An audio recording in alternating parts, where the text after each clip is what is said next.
Good afternoon, everyone, and welcome to the launch of the Jordan Economic Monitor Spring 2020 Weathering the Storm report. This is a joint event held by the World Bank and the Jordan Strategy Forum in cooperation with the Ministry of Planning and International Cooperation. As you all know, the report is a biannual publication of the World Bank, and it aims to appraise the government of Jordan, think tanks, and researchers, as well as the public, on Jordan's recent economic development, outlook, and the development challenges. The report also includes special focus sections that present findings from recent work by the World Bank in Jordan. In this edition, the special focus sections are mainly on two topics: the women and work in Jordan, as well as Jordan's job diagnostics. My name is Samar Abeid. I am a partner with EY, and I lead the government and public sector for EY Strategy and Transactions business in MENA. And I will be the moderator of the event today. We have a very exciting agenda for you prepared.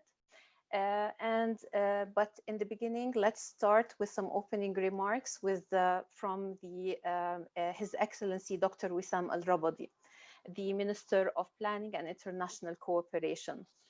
Dr. Wissam is an executive with over 20 years of experience in economic development, strategic planning, entrepreneurship support, investment, and innovation management. He was the chief party for the USAID Jordan Competitiveness Program, JCP. Before his current position, Dr. Rabadi was the executive director of the iPark Technology Incubator at Al Hassan Science City, director of the entrepreneurship program at the Arab and Technology Foundation, director of research and business development at the King Abdullah II Design and Development Bureau, and he was also the VP of strategic planning of Zakrof Group in Houston. Dr. Rabadi, over to you. Thank you, Samar. And good morning, everyone. Let me first start by thanking. Can you hear me? Yes, we can hear you clearly. Go ahead. Teams. Okay. We just have a bit of a glitch in here. Let me start by thanking really the Jordan Strategy Forum and the World Bank for organizing today's launch of the Jordan Economic Monitor entitled Weathering the Storm. And really thank all of you for joining us in this virtual event. Of course, you know, we really meet today at the challenging times under COVID-19 pandemic, which has already impacted all countries, including Jordan, at different levels, socially, economically, and physically. In fact, having this meeting virtual is an indicator of the substantial and broad impact of COVID-19. Which is the main theme of this year's Jordan Economic Monitor, which really the report not only is providing a comprehensive overview of the current state of the economy, but also assesses the implication of recent development, including COVID-19 in Jordan economic outlook. You know, as you all know, over the past decade, Jordan faced multiple external shocks that significantly impacted our macroeconomic and fiscal framework. It also impacted growth, jobs, unemployment, you name it. It started back in 2009 with the global financial crisis, then to the war in Syria, the instability in Iraq, which both resulted in disrupting major trade routes. Then the Arab Spring, which also led to disruption of gas supply from Egypt, and hence, you know, the debt with NIPCO.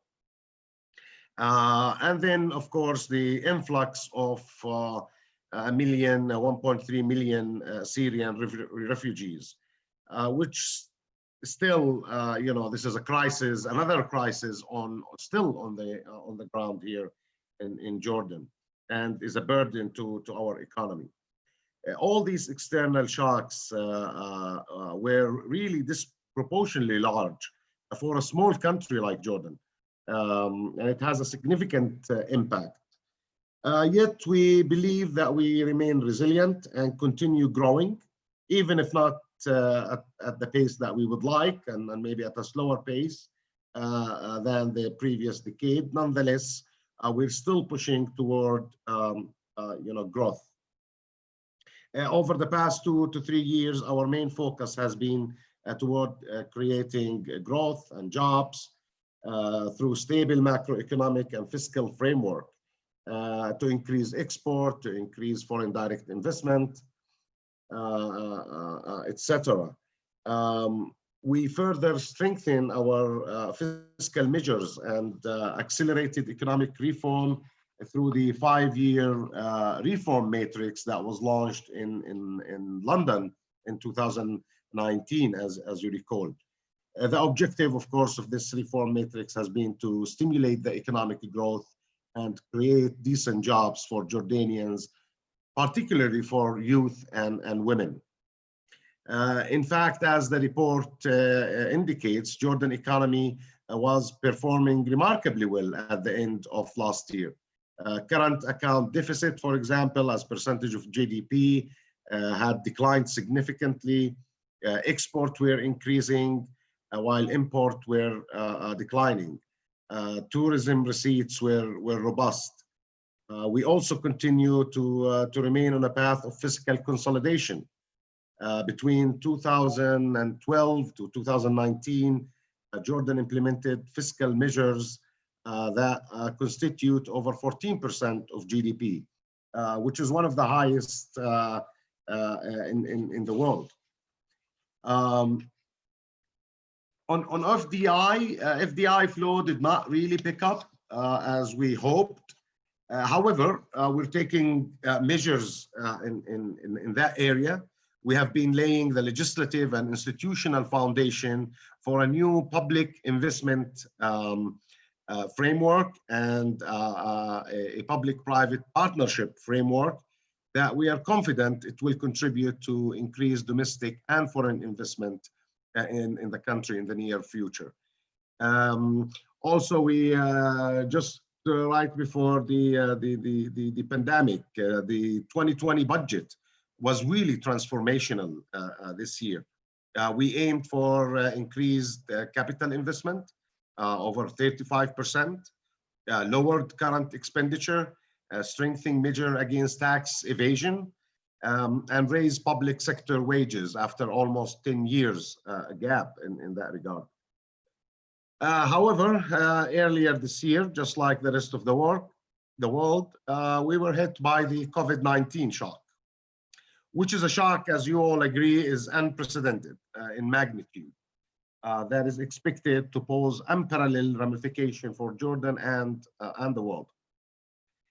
However, Jordan was able to move quickly ahead of the curve, prioritizing safeguarding of our citizens. Right at the outset of COVID-19 outbreak, Jordan quickly introduced strict measures to contain the spread of the virus, well before almost the first case that was reported. This include enforcing lockdown, closing borders, strict quarantine measures, social distancing, as well as conducting broad, targeted, and random testing. As a result of that, we have been, we have the lowest number of cases in the region, and particularly if you look today, and we were just discussing this, if you look at the region today, the situation is really bad around us. But in Jordan, we have probably the lowest number of cases, and because of that, and because of locking down early and handling the health issue early, we were able to, one of the few economies in the world that we have been able to fully open, at least domestically. I'm glad to say that this is the 9th day. Today is the 9th day where we reported 0 cases domestically. Of course, that has economic and social implications. The quickly enforced measure, but Jordan moved very quickly to lessen the economic and social impact of the pandemic particularly in the poor and the vulnerable groups, including Syrian refugees. Here's, let me just quickly go over a list of some interventions and some actions that the government took early on the economy side. Providing temporary cash support to protect poor and vulnerable households, informal workers through the National Aid Fund, NAF, and its cash transfer program. Reduce labor burden on private sector through lowering social security contribution and through providing immediate cash support to formal workers impacted by the lockdown restrictions. We also reduced the general sales tax on hotels and restaurants, postponing collection of taxes for businesses, particularly in the tourism sector that, as you all know, was hit the most. There has been lowering of interest rates on all monetary policy instrument by the central bank and allowing rescheduling of loans.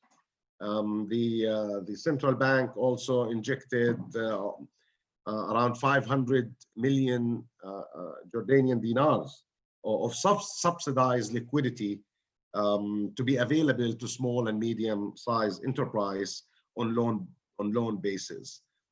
The relaxing social security contribution requirement, extending the income tax return filing deadline, as well as suspending the period for submitting general sales tax. E-wallets, that was another area where there was a lot of ease for requirement to open e-wallet to facilitate payment and receiving payment, as well as developing multiple online platforms to improve service delivery, including healthcare inquiry that revolve around COVID-19 outbreak. Last but not least, if you recall, in record time, there was an online learning platform, Darsak, to reduce disruption in school education. And we actually managed, millions of people managed to get on this platform and continue that semester of learning. So with all that in the background, we did not disrupt our long-term reform process. In fact, the COVID-19 pandemic made us more determined to continue and even expedite reform because we believe that's the way for recovery and for resilience. Just recently, we, given the current circumstances, we start reviewing our reform priority under the 5-year reform matrix. And to see post-COVID-19, what are the priorities now and what are the reforms that have the highest priority given these changing in social and economic situation over the next 2 years to respond to the challenges as well as the opportunities, by the way, that the pandemic poses. We are, focusing on sectors including water, transport, tourism, and agriculture. We're also focusing on several priority areas, including trade facilitation, export, and further supporting the private sector and SMEs, and improving the acceleration, improving and accelerating the emergence of digital transformation in the country.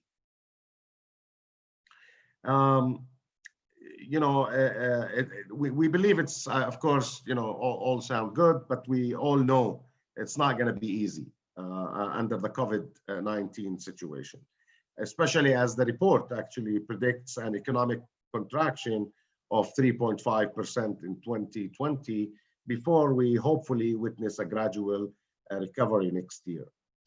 Nonetheless, we are committed to continue our reform program and to set Jordan back on a path of sustainable and inclusive growth, taking into consideration the substantial social and economic implication of COVID pandemic, particularly in youth and women's economic empowerment. The report also highlights how the employment drop related to social distancing measures and how it really it has a large impact on sectors with female employment, such as restaurant and hotels. This, of course, comes an impact on already a low participation rate for women, which is estimated to be around 14%, compared to about 54% for men. So, I think, needless to say, there is a lot to be done on this front going forward. Before I hand over to my good friend Saroj, I would like to really thank you all again for joining us at this event today. I believe the area covered by the report are critical for Jordan in response to yet another crisis that we are all facing today, which would provide us with direction, hopefully, on supporting policy changes going forward. So thank you, everybody, and I'll hand it back to you, Samar. Thank you, Your Excellency. Before moving to the next session, I would like to remind the audience that you can raise your hand at any time for interventions. You can also post your questions on the chat of the Zoom, as well as the chat of the Jordan Strategy Forum YouTube channel. For our next session, I would like to invite Mr. Saroj Kumar Jha for some opening remarks by the World Bank. Mr. Kumar is the Regional Director of the Mashriq Development at the World Bank Group, and he brings to the region a vast experience in a critical period of transition. Prior to his current position, he was the Senior Director of the Fragility, Conflict, Violence of the Global Practice at the World Bank Group, and he was also the World Bank's Regional Director for Central Asia. Dr. Kumar Jha, over to you. Samar, thank you very much. Good morning, good afternoon, everyone. And it's very difficult to come after His Excellency Wissam Rawadi because he speaks so well, but I'll try. I want to say a few things. First of all, thank you very much, Jordan Strategy Forum, in particular, Dr. Ibrahim Saif, for giving World Bank the opportunity to present our economic monitor. And I really have very strong commitment on our side to work closely with Jordan Strategy Forum because you provide a wonderful platform for dialogue with all the stakeholders in the country. The second, I hope this monitor that has been prepared by the World Bank team led by Sadia is useful for our policymakers, but all the other stakeholders working in Jordan, working on Jordan from outside. So with that, I have 4 points to make. First, that the whole world is experiencing a perfect storm. And this is because of what we call a cocktail of crisis. You have a sharp decline in commodity prices. You have a demand shock, both external and internal. You have drop in remittances.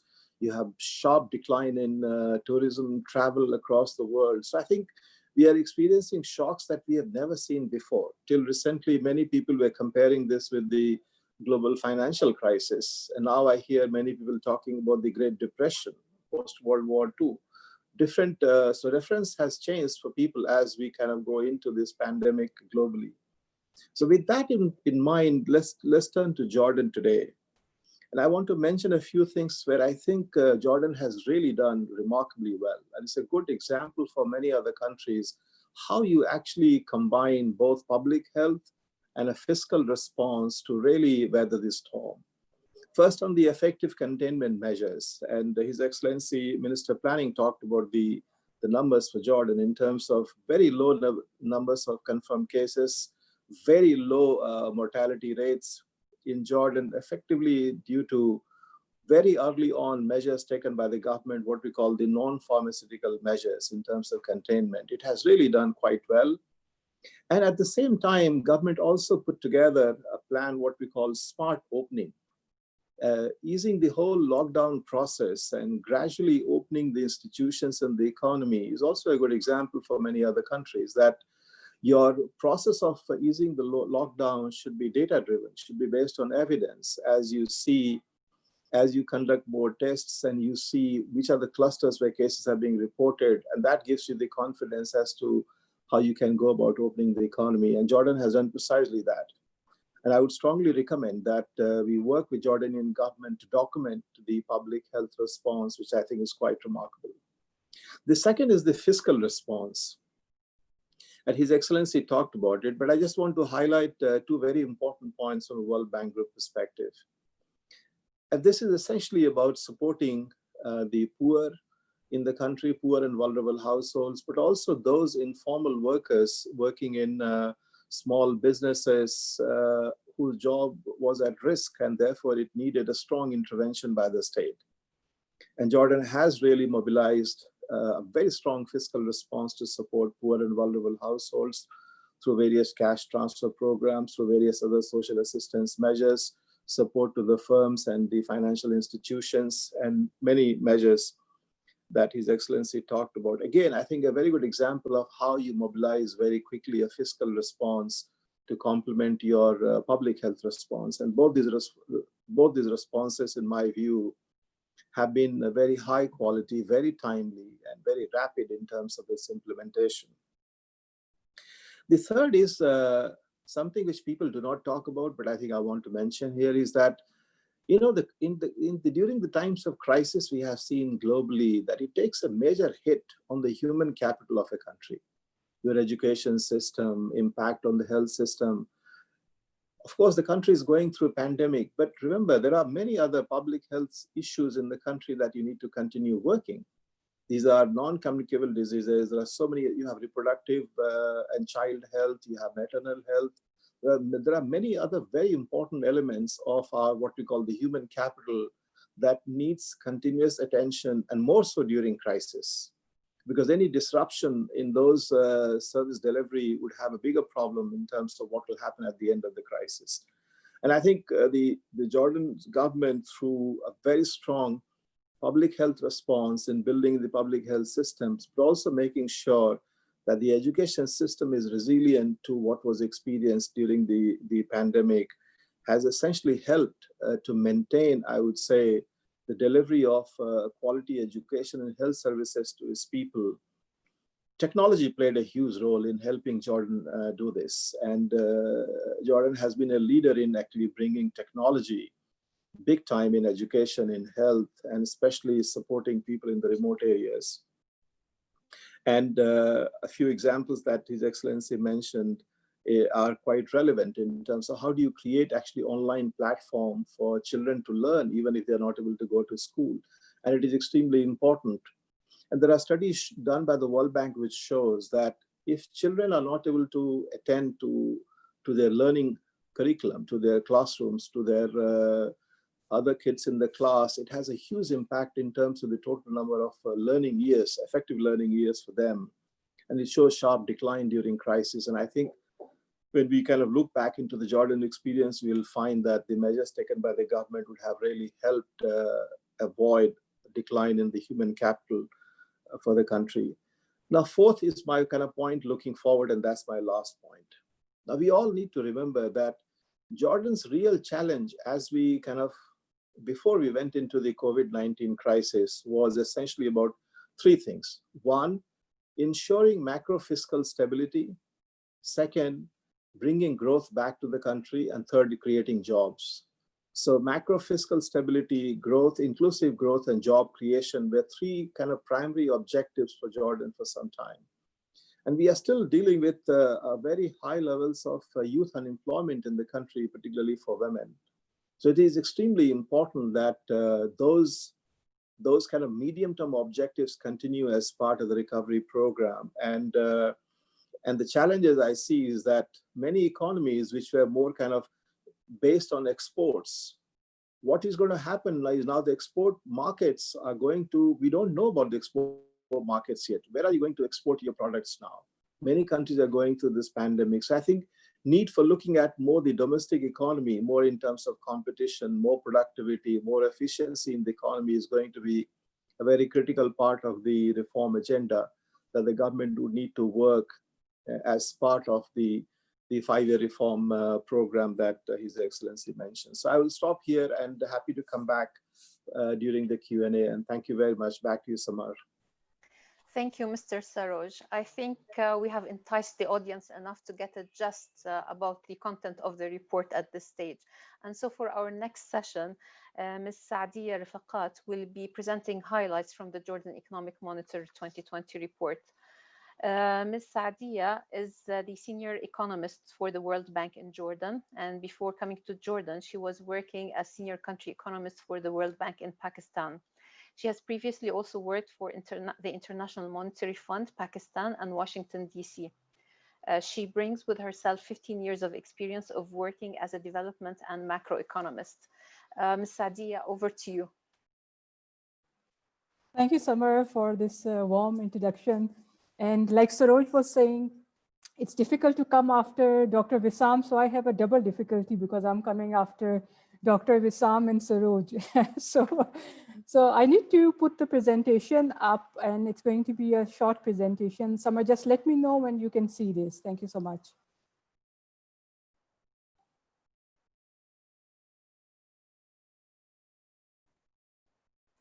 Yes, we can see it now.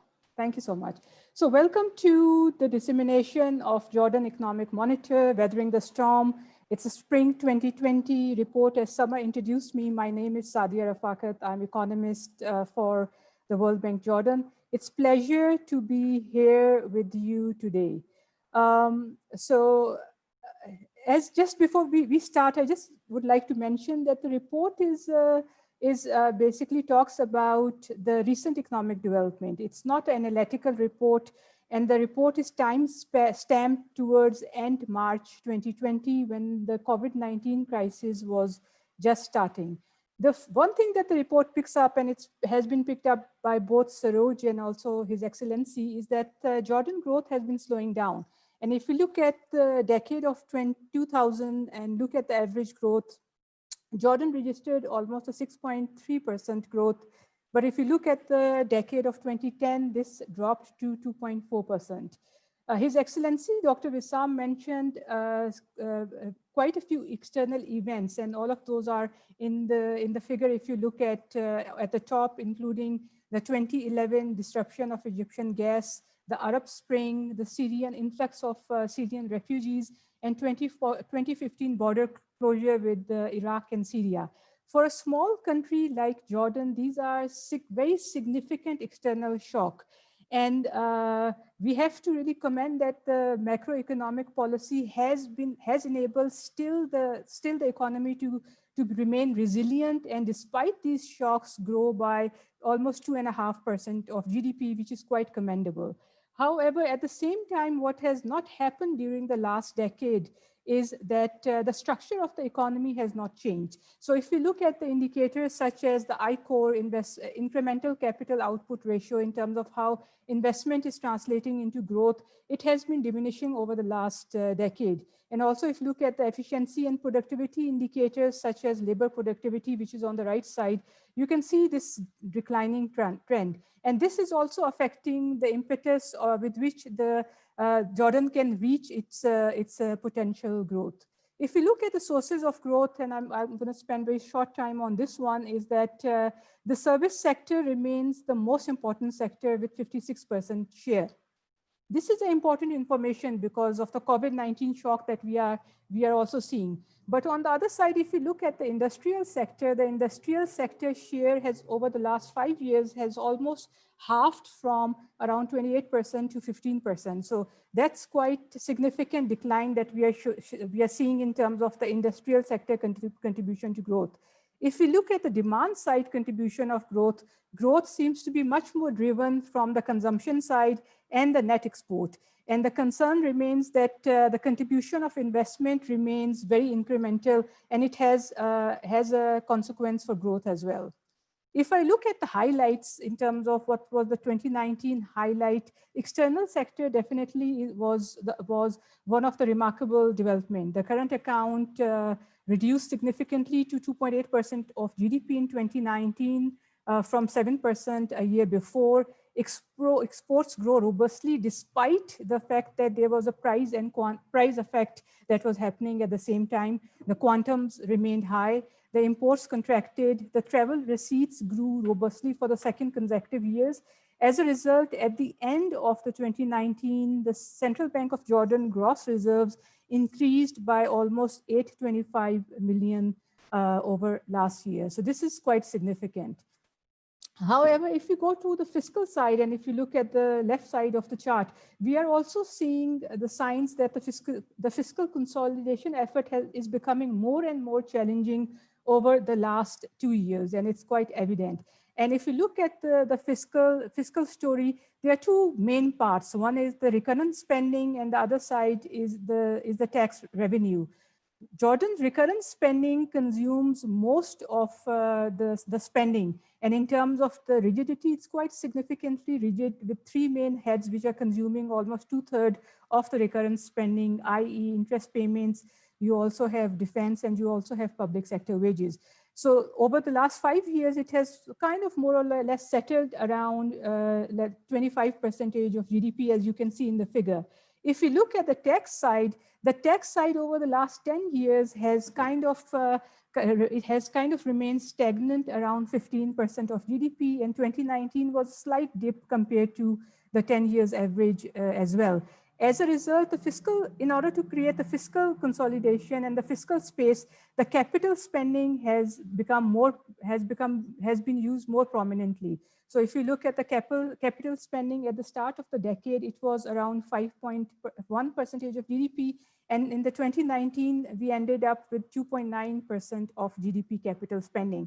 Now, this matters because the capital spending by default has a higher multiplier effect on investment than the recurrent side.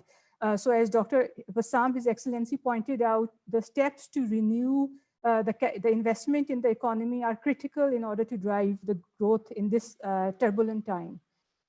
Saroj also talked about this one, and he talked about the fact that COVID-19 is an unprecedented shock, and there's no question about that. If you look at the left side of the picture where you see the line graph, it is there to show that in most of that it's a very deep shock, and it's still going on. And in the most part of the world, the cases continue to rise. So we are still not over the first wave of the shock. For example, look at Brazil, look at Latin America, look at, for example, Spain, and also you look at South Asia as well as other regional countries in the same region. So the intensity of shock is far more deeper than when it started. And that's evident from the right side global projection, which are taken from World Economic Outlook of the IMF projection. And if you just look at the past 6 months of projection, you can see the scale of revision. The scale of revision is pointing toward the depth and the intensity of the crisis. As more information comes available, the more deeper the shock it seems to be. For example, if you look at the world economy in January 2020 was forecasted to grow by 3.3%. In April 2020, this was revised down to a contraction of 3%. And by June 2020, this is further revised to a downward grading of a contraction of 5%. If I put this in perspective for you and put it with the global financial crisis of 2009, the contraction at that time was only 2% of GDP. And this has not ended because the cases are still rising. So it's quite likely that the projections of the world and the regions is going to be further revised down. And all of this, the story we are telling is important because all of this has an impact on connectivity, trade, movement, and everything that a small country like Jordan also depends on. So this is quite important. If you look at the Jordan dealing the health crisis, and both His Excellency and Saroj mentioned before me, I don't need to spend too much time, but Jordan has done stellar in terms of dealing with the pandemic side, health crisis of the pandemic. And if you look at the Jordan line, it's almost flat, and because of the effective, efficient, and quick use of non-pharmaceutical intervention, i.e. the lockdown. And Jordan perhaps is, no question, one of the best example as far as dealing with the pandemic health side of a crisis. But the world economy is also showing the other feature of this shock, which are happening on the side of discretionary consumption, which are happening on the side of the global value chains, the connectivity between the world, and predominantly on the services sector, particularly the travel, logistics, and tourism. And I'm going to come to this one by one. If we look at Jordan's connectivity to the global value chains, and you look at the left-hand side, it is showing quite a significant connectivity of around 35%, which is very similar to across the rest of the region, where the backward connectivity is much more significant. If we look at the tertiary services in Jordan as a part of gross value added, this is around almost 20-21% for Jordan, which is at par with countries like Russia, Saudi Arabia, Tunisia, and Indonesia. So the service sector is quite significant, like we have been talking about. And as a result, the exposure to this sector, to this particular A shock, is also going to be quite significant. The other channel is that Jordan, like other small economies, depends significantly on remittances as well as tourism receipts as a source of income. In the case of Jordan, in 2019, the tourism receipts were almost around 10% of GDP. And if we look at remittances, it was 7.5% of GDP. But if we look at how the COVID-19 is impacting the travel, it's almost brought the travel to a standstill. So the tourism has gone to a standstill. So the initial projection for tourism for this year is that it's almost going to be reduced by 50%. And that has a creates a significant exposure for Jordan. World Bank Global Report on Remittances is, for the first time in the recent time, is forecasting almost a 19.9% decline in global remittances, and for MENA region, this is 19.6%. So in that case, the Jordan exposure is also one of the countries in the world which is also going to experience the decline in remittances as the entire world copes with it.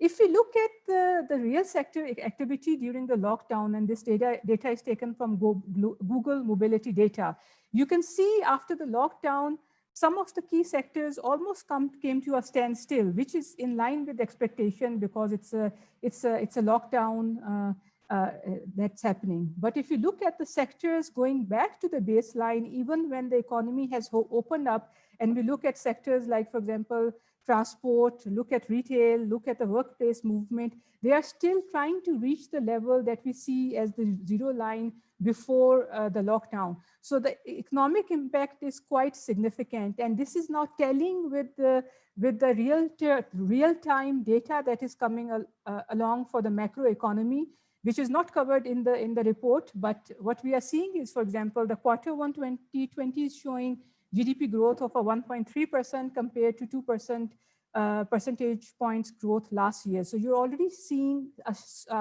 slowdown, even though before, this is largely the time of before the lockdown crisis.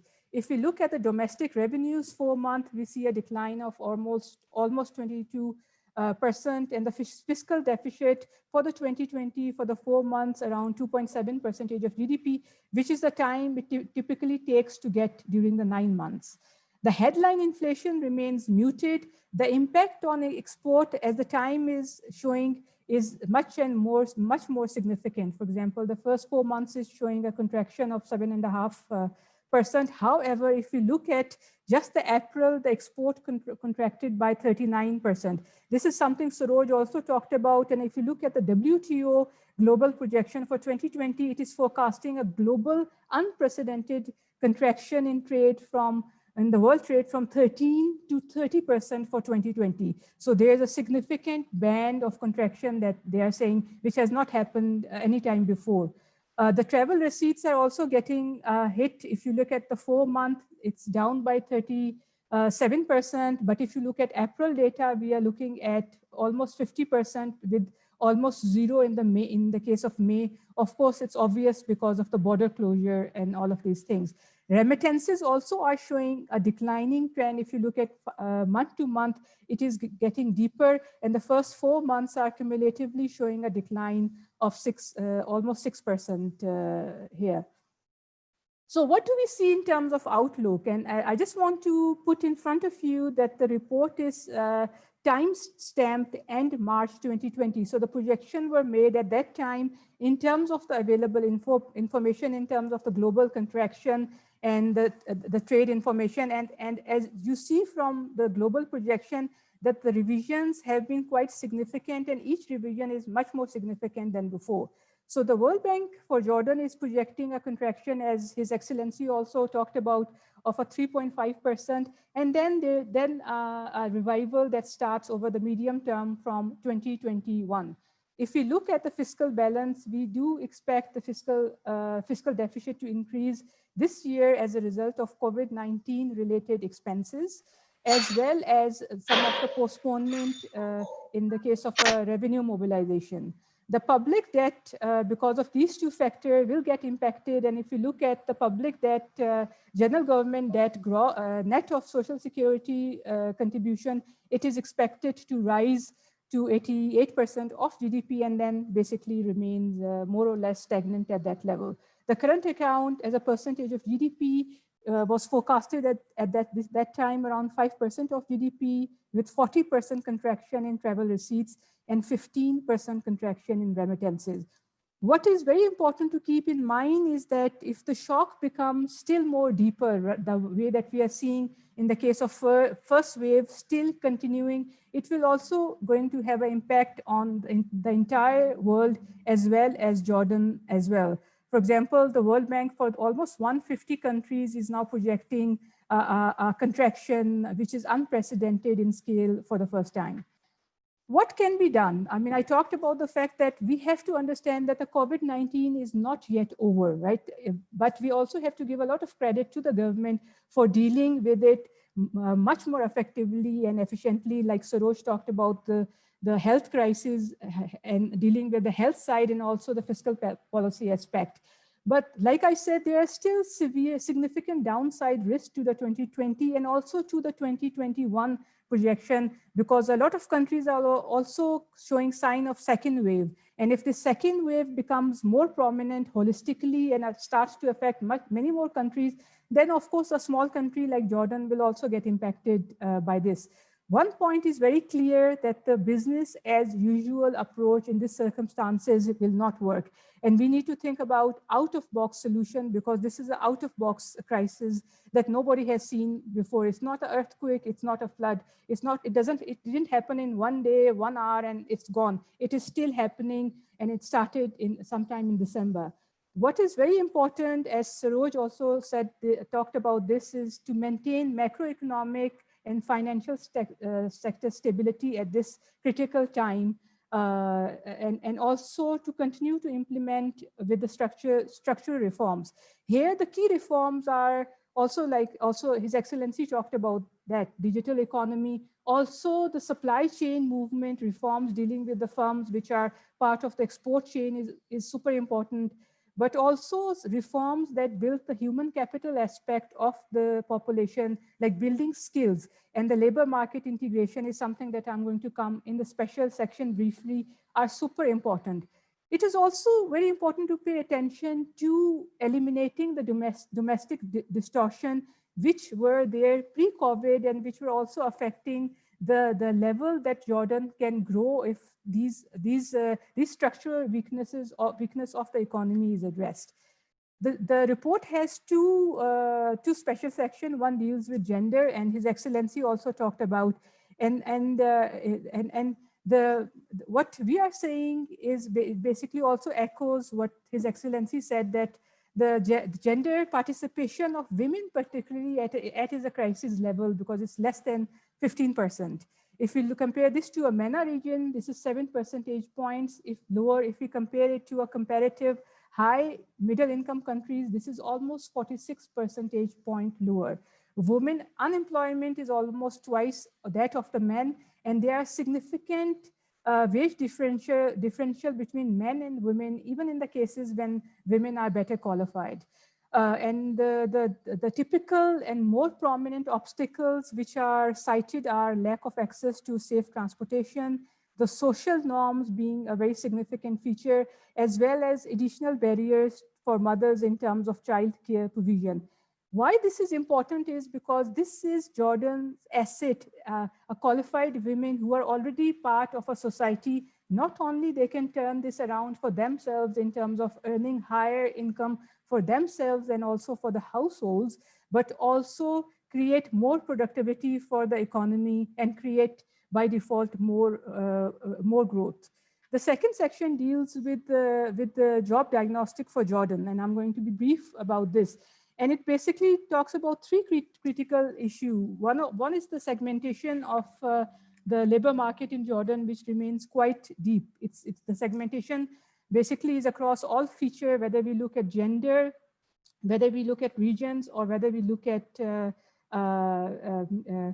nationality. And this is impacting. There's also a significant wage differential between private and public sector. It's also the labor force participation is also getting impacted. One, for example, ILO put a number that if labor force participation in Jordan can be enhanced by 1/4, it basically will increase the growth to 10%. So that's what the dividend that can come from integrating the labor market in this case. The other thing that is basically showing is that the small firms in Jordan have a very small lifespan, and most of these firms, almost 65% of those firms, are unable to move from short to medium term over time frame. So that's an important takeaway. The way forward on this is basically structural reform, as His Excellency also talked about, putting them in the forefront, because the labor market has been also more impacted by the current shock, and work toward integrating the labor market, work toward on the work permit system, work on the wage differential, which is also creating a wedge, and also improving the business environment by providing a more competitive environment to firms. I'm going to stop here, Summer. Thank you so much, and stop sharing my screen. Thank you. Thank you, Sadia, for the interesting insights. I think one thing is for sure that the COVID situation is causing some long-term changes in behavior, including consumer demand, a need for faster adoption of technology, a need for a more agile government, as well as a lot of other things to help economies for quick recovery as a result of these challenges. And to take this discussion further, we have prepared a panel discussion with three distinguished guests. Dr. Ibrahim Saif, who is the CEO of the Jordan Strategy Forum. Previously, he served as the Minister of Energy and Mineral Resources, as well as the Minister of Planning and International Cooperation. Prior to his appointment as minister, Dr. Saif was a senior scholar at the Carnegie Middle East Center, and he served as a consultant to the World Bank and the International Monetary Fund and other international organizations. Dr. Ibrahim was also a former director of the Center for Strategic Studies at the University of Jordan, and served as the Secretary General of the Economic and Social Council in Jordan. He also taught at both the University of London and Yale University. We also have Dr. Radwan Sha'ban with us, who is the Chief Economist of the Arab Bank. But before joining the Arab Bank in 2011, Dr. Radwan worked at the World Bank in various capacities, including being the first Kuwait country manager for the World Bank, lead economist for Egypt, lead economist for the Mashriq countries, as well as the regional coordinator for the Europe and Central Asia region on living standards and poverty. Dr. Radwan was also the senior country economist for the GCC. We also have Dr. Rajih Al-Khudr, who is the Assistant Executive Director at the Research Department of the Central Bank of Jordan. Dr. Rajeh worked in the Central Bank of Jordan since 1994 and served in many positions, including the head of the National Economy Division. Dr. Rajeh also served as the Senior Economic Policy Coordinator at the King Abdullah II office in the Royal Hashemite Court. Welcome, gentlemen. We are very glad that you've taken the time to join us today. To start the discussion, I have a first question that I'd like to address to all three of you. This Jordan report aims to provide statistics and some analysis and outlook on the economy in Jordan to help the government and the public in their research and in decision making. What are your views about the report in terms of, does it fill a gap in the current market? Is it timely, being published on a biannual basis? What are your general views? Dr. Ibrahim, let me start with you.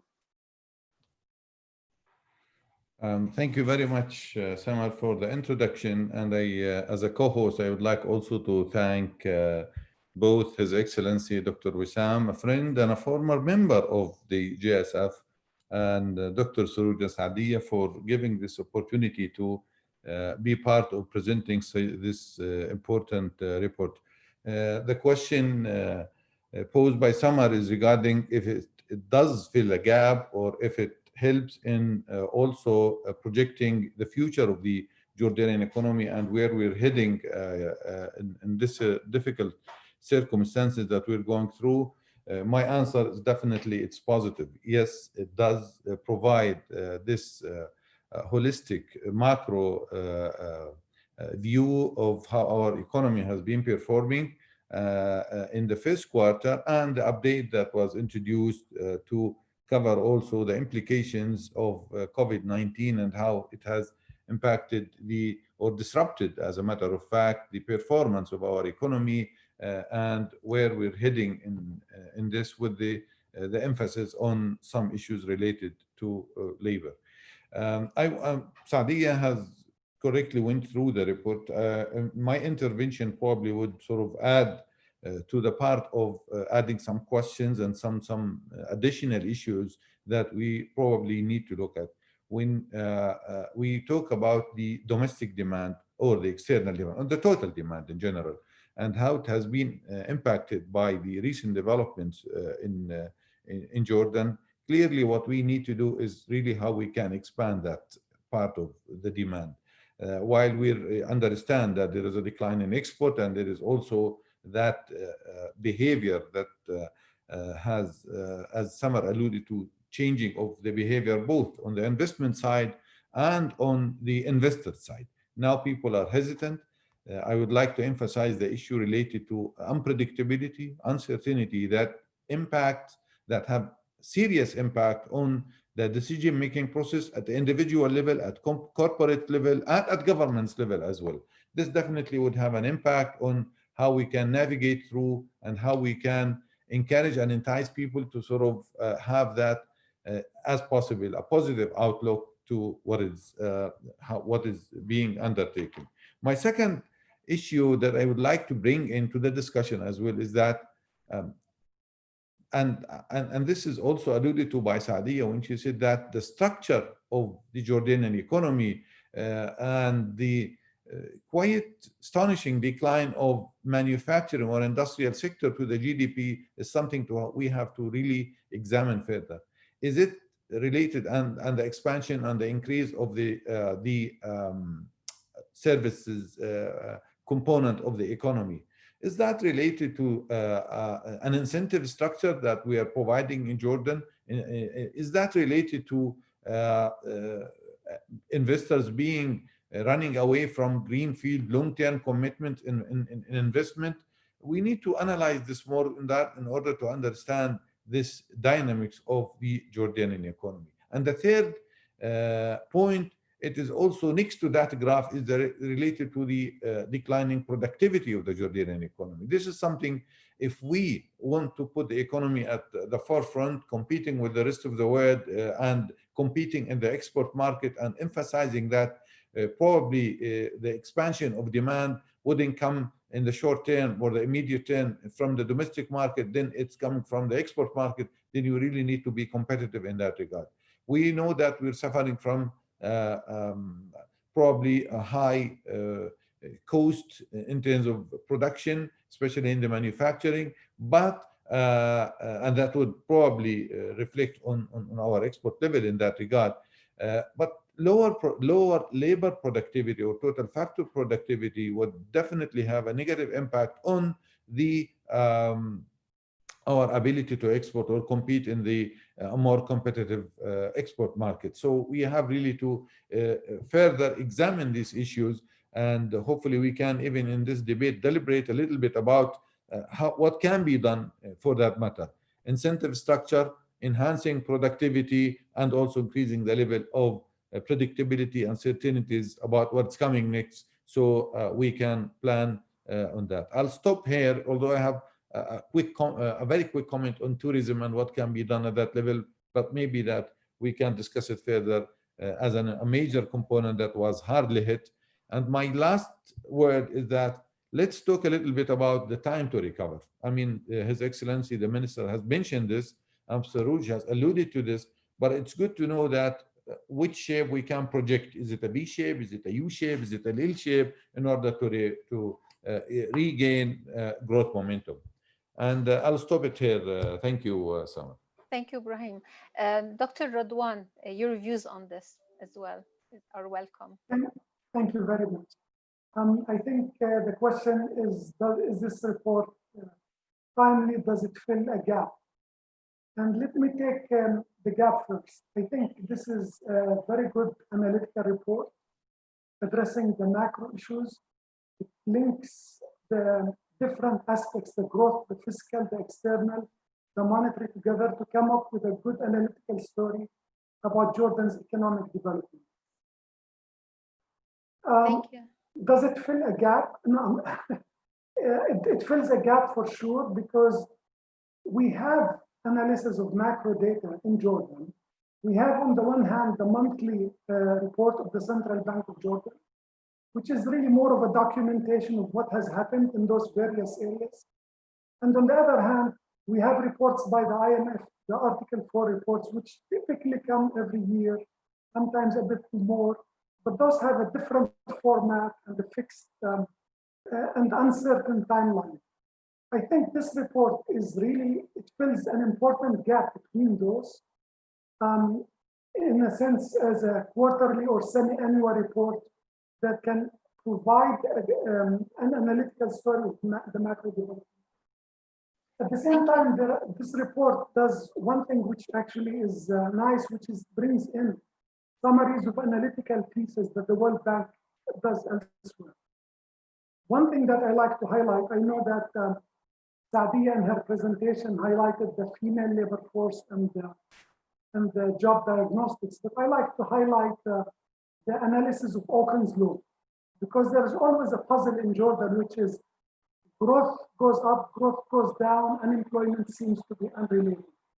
And this box that they have in the report on analysis of Oken's law, the relation between growth and unemployment with Jordan's data is actually quite interesting.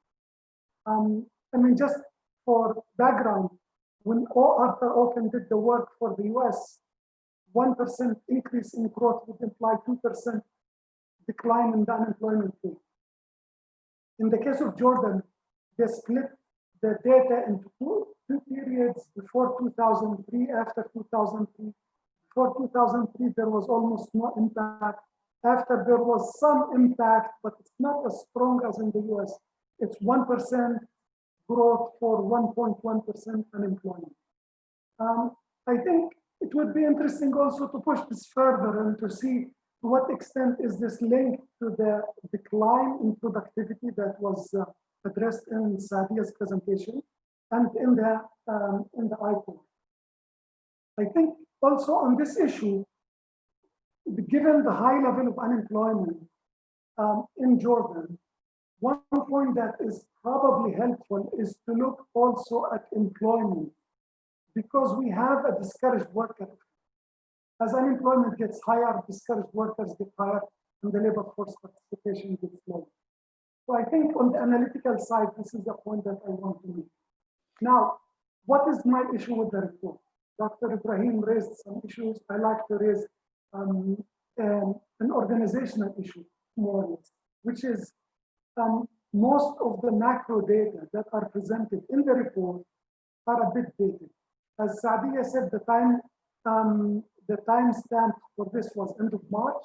At that time, we had data for growth and external, the current account, which is the three quarters of 2019. We did not have the fourth quarter. We did not have the first quarter of 2020.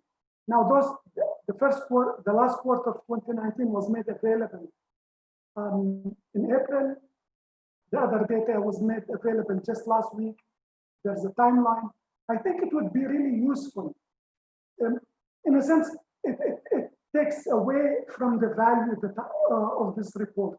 It would be really useful if such a report is produced and disseminated quickly, if the review process is shortened so that it is addressed in a more timely manner. Now, Sadia has done a nice job in her presentation of updating the developments, the most recent developments, which did not exist in the report. So this is the only, I think this would add to the value of the report. Thank you, Dr. Radwan, for your insights and also for your feedback. I'm sure the team will take it into account. Dr. Rajeh, I'm interested also in your views next.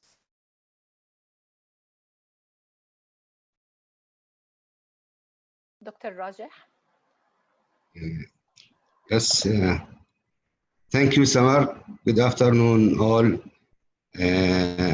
First, I'd like to thank the World Bank and the Jordan Strategy Forum for the invitation to participate in this event. Actually, I will not repeat what my colleagues just said about the report.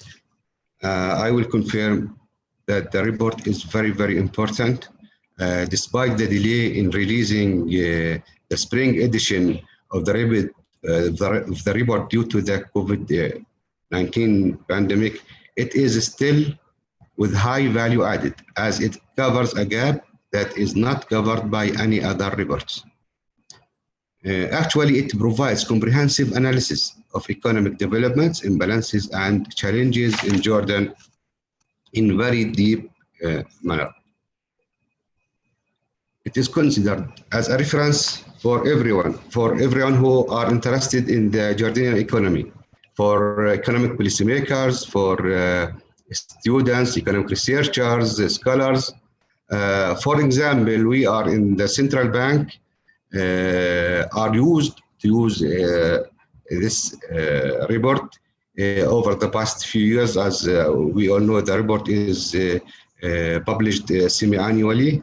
And the report includes many recommendations that we are actually need in our economy, in our reforms, in our process of improving the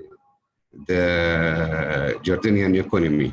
Again, thank you for everyone who contributed in preparing this important report. Thank you. Thank you, Dr. Rajeh. Dr. Radwan, let me get back to you with another question. Jordan has been maintaining a relatively low growth rate of around 2% in the past few years. And now with the COVID situation, growth is expected to contract by about around 3.5% as per the World Bank.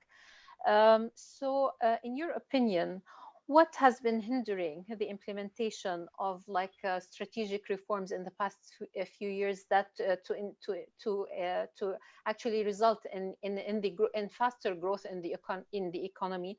And during this situation and these challenging times, what are the important or key strategies and reform factors that should be implemented?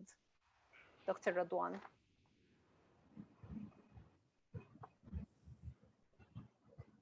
Thank you very much. Actually, after listening to His Excellency Dr. Rabadi and to Saadia's presentation, it's not really clear that I have a lot more to say than what they have presented very well, the answer to this question. But let me try to just take a few points from what has already been said. Indeed, growth rate in the past decade has been lower than the economy's potential, and has been more or less 2% in the past 4 years. This is well below Jordan's potential for growth. There are various external shocks were presented very well by Dr. Rabadi and by Sadia in the presentation. But let me highlight a couple of elements, actually 3 elements. One is that Jordan has gone through an extended fiscal consolidation process. Since 2012, we've had 3 IMF programs, 2012, 2016, and now the latest in 2020. We've had 2 income tax laws. We've had various revisions of indirect taxes and fees, and we've had a compression of capital expenditure in the budget, which again has been highlighted by the previous speaker. While it has been necessary to contain the fiscal deficit and the debt, this has had an impact also on the growth. So this is the first point. The second point, which I like to highlight, which has been less highlighted in a sense by the speakers, is the oil price shock of 2015-16 and the resulting fiscal consolidation in the GCC, which meant slowing growth in the GCC economies. And that while it had a positive impact on the oil import bill, it had a negative impact on our exports, on investment, and slowing down remittances. Let me just give an example. Jordan's export to the GCC declined from 1.4 billion dinar in 2015. At that time, it was almost 30% of our export, to about 1.1, from 1.4 to 1.1 billion in 2018. So the slowdown in the non-oil GCC economies meant less exports from Jordan to those economies, and that has had an impact on our. Now, the third point that I really want to highlight here is the slowdown in investment, which we have seen in the past decade, but more so recently. Here, let me talk about investment in 3 ways. The capital expenditure, which is of the budget, and Sadia mentioned this as a higher growth multiplier. The matter of fact is that capital expenditure has been compressed in the budgets. It stood at 2.9% of GDP in 2019, from 3.5% average in the prior 3 years, 2016 to 18, 4% in 2012 to 2015, and more than 5% last decade. So in the high growth decade, we've had capital expenditure exceeding 5%. In the low growth decade, we've had capital expenditure at low. Now, to its credit, the government and the Minister Rabadi has mentioned, in the 2020 budget, they allocated a much higher fraction. They emphasized capital expenditure, and they wanted to push this on because they recognize this as a higher growth multiplier. Now, the second aspect of the investment story is the foreign direct investment. Foreign direct investment slowed down to 2.1% of GDP last year, from 2.3% the prior year, and well above 4% in all of the past 15 years, the preceding 15 years. So basically what we have is a slowdown in foreign direct investment, accompanying capital expenditure, and at the same time, private investment has slowed down, affected by the high uncertainty given the conditions that have been highlighted by the minister and by the World Bank report. Just to give you a sense, last year, credit facilities slowed down to growing at 3.7% from 5.6% in 2018 and more than 8% in the prior 3 years. So this is now, it's not all negative, because honestly, at the end of last year, at the end of 2019, we've had several green shoots that were promising higher growth. On the one hand, we've had tourism receipts growing at double-digit rates for 3 years in a row. We've had exports increasing for 2 years in a row, and hence the increase in foreign reserves of the central bank, as Adia mentioned. We've had the economic stimulus program that was laid out in the last quarter of last year. And all of these were promising, along with the increase in the capex budget, were promising for higher growth. Then the pandemic hit, and we are entering a new one.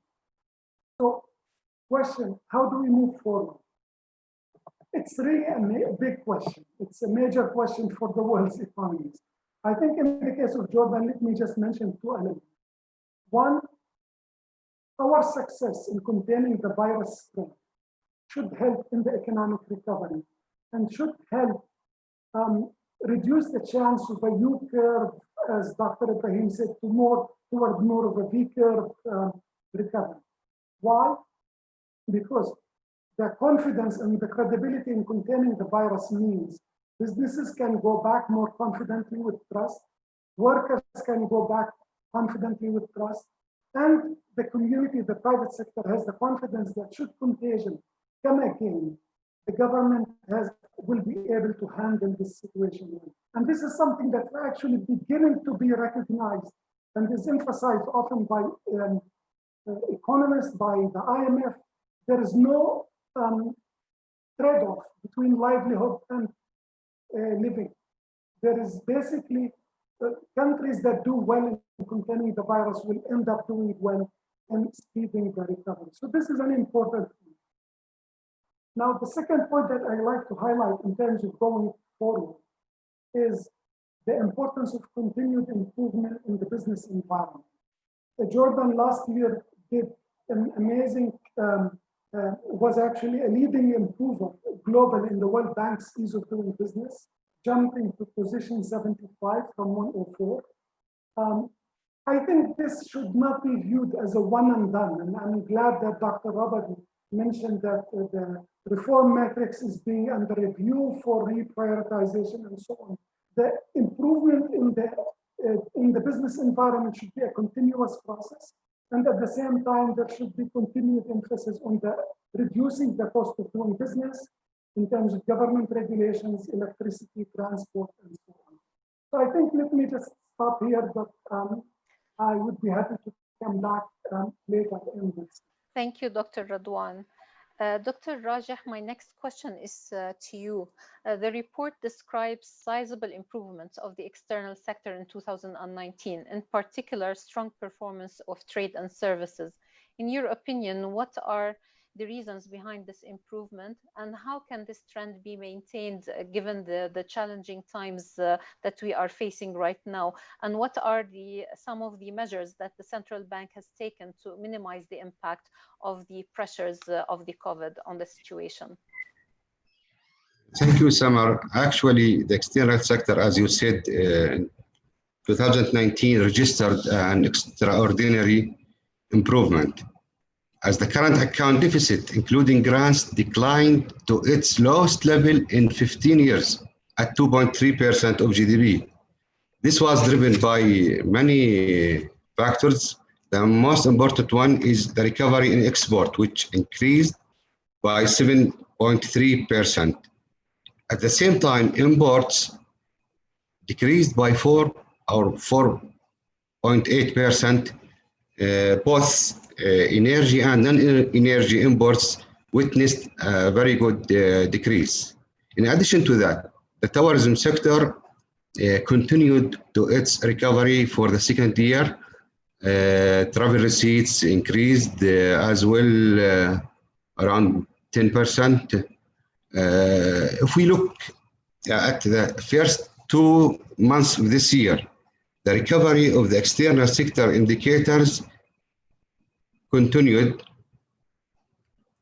Trade deficit decreased by around 12% as a reflection of the increase in export and imports. Do you hear me, guys? Yes, we are hearing you, Dr. Rajah.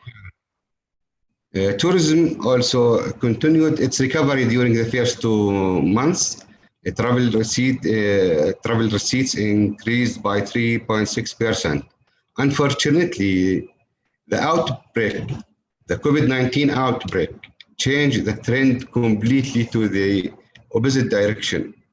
As expected, most external sector indicators started to witness kind of a decline in their performance since March, actually since mid-March.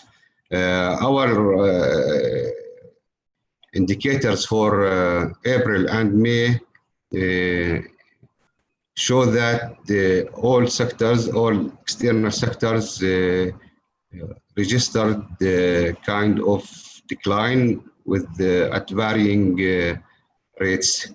Despite the decline in March, the current account deficit for the first quarter declined to 4.2% of GDP, which is less than its level during the same quarter of the last year, which is a good signal that the improvement in the first 2 months compensated the decline in March. I don't know about the role of the central bank. The Central Bank of Jordan adopted many measures and programs to mitigate the negative impacts of the pandemic in the economy. The total amount of the new intervention of the central bank amounting to 2.5 billion Jordanian dinar, around 8% of GDP, which is among the highest intervention in the region. In addition, the bank improved the borrowing conditions of the current refinancing program, which is adopted in 2012 and targeting around 9 economic sectors with high value added. The total amount of the program up to 1.2 billion of Jordanian dinar, and it is the funding of this program allocated for all economic sectors.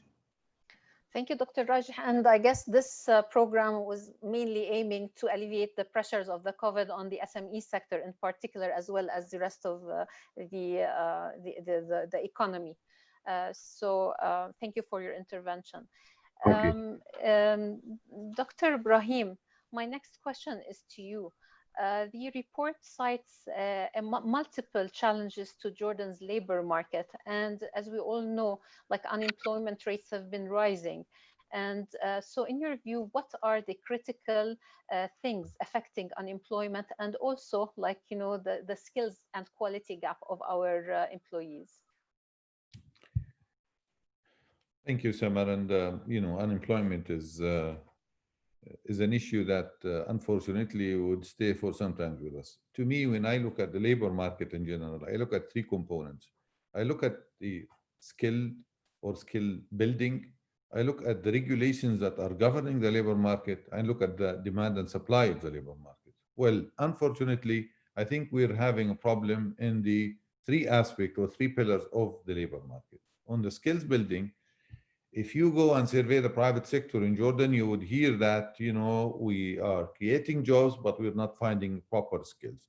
And that has some issues that have been living with us, and we need to probably examine. This is something that, again, the report has correctly identified and diagnosed and address it, although we can dig deep and see what really can be done. But we cannot continue complaining about the skills building and mismatch somehow between what our education system. If you just very quickly look at the unemployment level amongst the youth educated, especially amongst female, with what the job market is creating, then definitely there is a huge gap that needs to be filled. Speaking of gaps and filling gaps in that regard.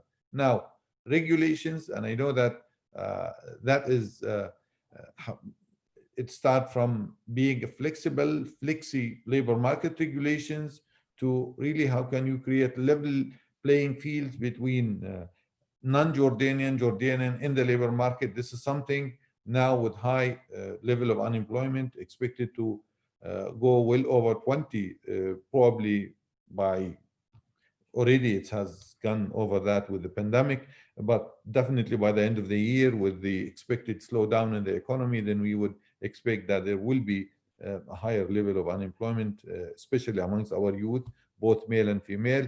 And you have almost 500,000 that we know about are working in Jordan. Is that replaceable? Can we do something in that regard? Are regulations lending themselves to help both employee and employers to get more people into on job, and what kind of supplementary, complementary program that can be adopted with the help of the World Bank or other ILO or other organization in order to get that. The third issue is the demand and supply. What kind of jobs that the economy is creating? And there is a very powerful graph in terms of the survival of new established firms in Jordan, which is short-lived, newly established firms than in other countries. Even the number of newly created jobs per 1,000 citizens in Jordan is probably, I think we're just over, we're ahead of Lebanon, but the rest of even the Arab countries and the GCC countries are ahead of us.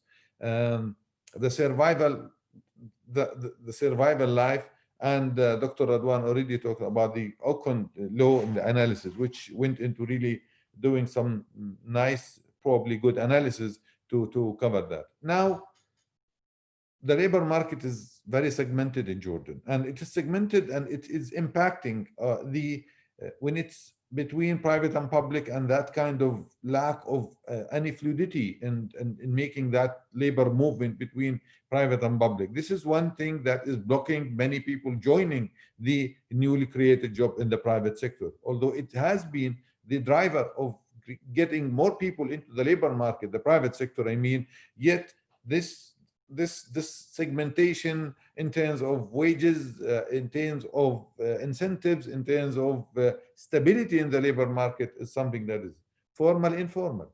And already we talked what is the pandemic has done to the most vulnerable group in the informal sector, that all of a sudden they were uncovered, no protection, and they're suffering. And now Jordan is trying to pioneer some programs in order to help them, but that's formal versus informal, and lack of convincing or providing incentives for those in the informal to join the formal and to be part of the system is blocking, and the male-female. And also the report has talked about that wage gap between male and female, which probably we'll have the chance to elaborate more on. But that's with the existing segmentation in the labor market, with the weak firms dynamics within the private sector, with lack of sort of access not only to the labor market, even access to labor market, access to fund in order to create a job is something that is really making it difficult. And the final word I want to say here is that now the public sector is unable to employ, yet their incentive structure is so attractive, so people are willing to jump and take that jobs. And we are producing, our education system really producing some huge number of university graduates, amongst whom is the highest level of unemployment. And yet we cannot just look at the outcome. I mean, the labor market is always the outcome of the dynamics of the economy and what kind of job that we're creating. So we cannot come at the end of that spectrum and accept or be hopeful that things might change, and so the dynamic within the labor market. We have to look at in totality. It's an integrated sort of, it's a full cycle that we have to look from building the skills through the regulations, finally to getting access to the labor market, and how can we enable those who are willing and actively seeking jobs to be able to sit in the job or in the job market and start to be part of the productive economy. While labor productivity is declining, but the amount, the participation rate in the labor market is really alarming. and even it's alarming us. So when you see it declining from 2017 to 2000 to till the end of 2019, this is scary in the sense that the number of people that are working and providing for their families are sort of declining in terms of decreasing, which is worrying, and which could, by the way, explain the low level of investment that Dr. Radwan has alluded to, because you don't have disposable income, you don't have savings, it doesn't go into the investment, and this is the cycle where we stuck that we need to break. I'll end it here, Sam. Thank you, Dr. Ibrahim. We have like a lot of interesting points and discussion points that should take a longer time, but we have about 5 minutes left and a lot of questions from the audience. I would like to ask Dr. Wissam, Your Excellency, there's maybe you can just answer some of the comments and feedback that Dr. Ibrahim said, and also there's a question from the audience. From Oxfam, Shadan Al-Haj Ahmed, and I quote, might this be an opportunity to strengthen Jordan's labor law to improve protections for marginalized workers, especially migrants and informal labor? In the World Bank Job Diagnostic, I see a mention of reforming work permit systems to improve youth access, as the first is related to foreign workers. How is this link explained? Dr. Wissam.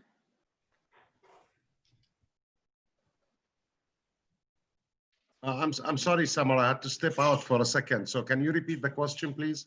Yeah, Shadan says that this might be an opportunity to strengthen Jordan's labor law to improve protections and marginalized workers, especially migrants and informal labor. In the World Bank Job Diagnostics, she sees a mention of reforming work permit system to improve youth access. As the first is related to foreign workers, how is this link explained? That's her question. Well, look, there was an opportunities, of course, particularly in the informal sector. And there was some work done there. If you recall, there was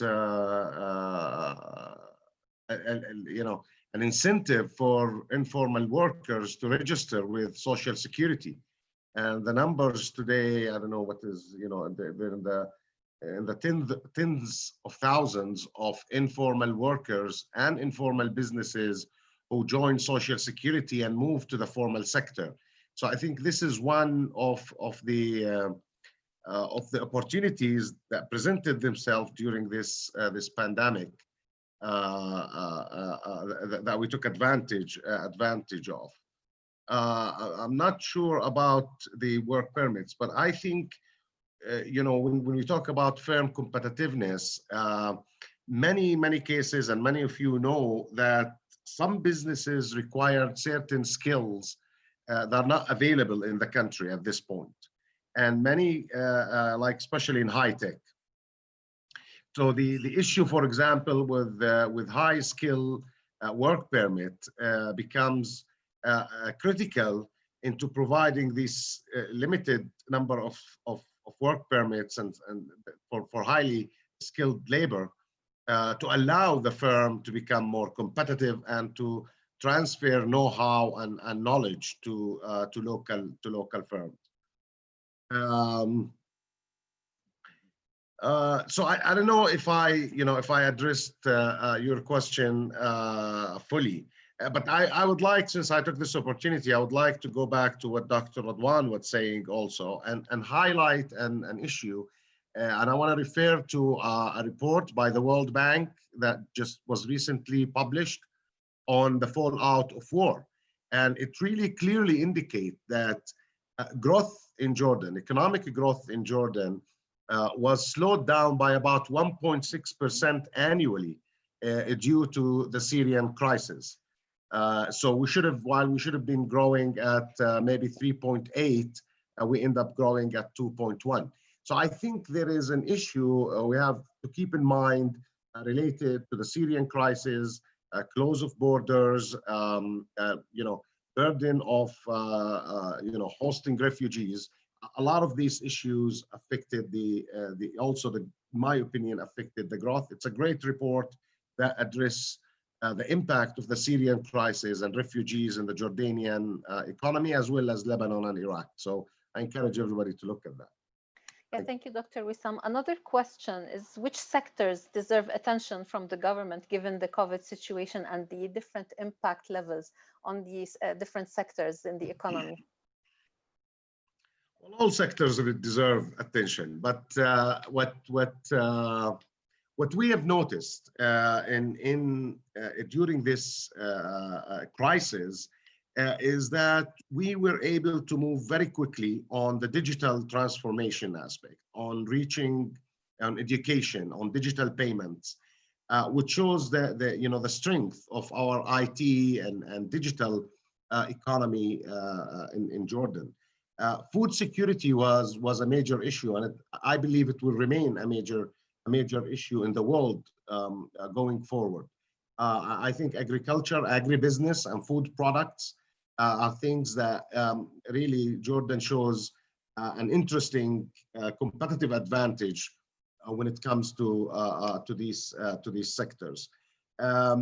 Medical supplies and medical equipment. Until the COVID-19, we imported all these equipment and personal protection equipment. Today, for the past 4 months, we have been rarely importing any of that. In the contrary, we've been exporting some of that. So that's another area we think deserve to pay special attention. And finally, of course, I think the pharmaceuticals. I think it's an area where Jordan has always had a competitive advantage, but now with the crisis and with the virus, there has been more and more demand on pharmaceutical product. Of course, there are other sectors that we really need to pay attention to because they are impacting the economy. One of them is the energy sector and the reform that needs to happen in the energy sector, both because of their impact on fiscal situation and their impact on the competitiveness of firms because of cost of production. I think tourism is an area where we really have to pay attention because this is one of the sectors that was hit really bad, and it needs a lot of attention and support going forward. On water consumption, our water consumption during the pandemic increased by 50% because of hygiene and because of washing hands, etc., which also putting a huge pressure on our water and wastewater infrastructure. So these are all, sectors where there has a lot of potential, but also sector where they need special attention because they were impacted heavily with the pandemic. I hope that will address your question. Yeah, totally agree. And thank you for your answers. I think we have time for just one more question to Mr. Saroj. How do you envisage the recovery time of the economy, especially in Jordan? I think, can you hear me okay? Yes, I think it's a great question. And I just said in my opening intervention that we are passing through a very uncertain time and the level of uncertainty is huge. So it's very difficult to predict the recovery time from the pandemic. I think what we could do is to stay the course on ensuring that we continue to invest in building the public health systems in Jordan, which I think is the government's priority. Second, making sure that the poor and the vulnerable are adequately protected as long as the crisis lasts, which I think is the government's policy now, and it would need to continue till we are in this crisis. And third is, of course, making sure that the firms and businesses and the financial sector remains in business, especially this difficult time. In parallel, the idea is to start looking at building more efficiency and increasing the productivity in the Jordanian economy, which I mentioned again in the beginning. Because a more export-led growth strategy could be very challenging in the months to come, depending on what shape the global economy takes. Most of the Jordan's partners where you kind of export your products, you may not find actually those markets open or the demand from those markets. I think the need to invest more in agriculture, more in tourism, And I think that's going to be extremely important. Building a very vibrant pharmaceutical industry, the minister mentioned, I think is extremely important. My own sense is that there is a time in terms of till we have a vaccine in place and vaccine is adequately distributed to developing countries, along with, of course, the developed countries. Till that time, we are going to go through a very uncertain phase. And I think staying the course of what Jordan has done so far is going to be extremely important. My view on this is that Jordan alone will not be able to do it. I think Jordan's partners from the international community, bilaterals, the international financial institutions will also need to step up and provide the support so that Jordan can stay the course depending on how long the crisis would last. But I think the post-vaccine phase is, I think you are in a very different normal. But till such time, I think we'll have to stay the course. Thank you. Thank you, Mr. Saroj. I think there's multiple questions on addressing the skills gap in the labor market. So Dr. Wissam, I need to go back to you with this question and take a little bit more time.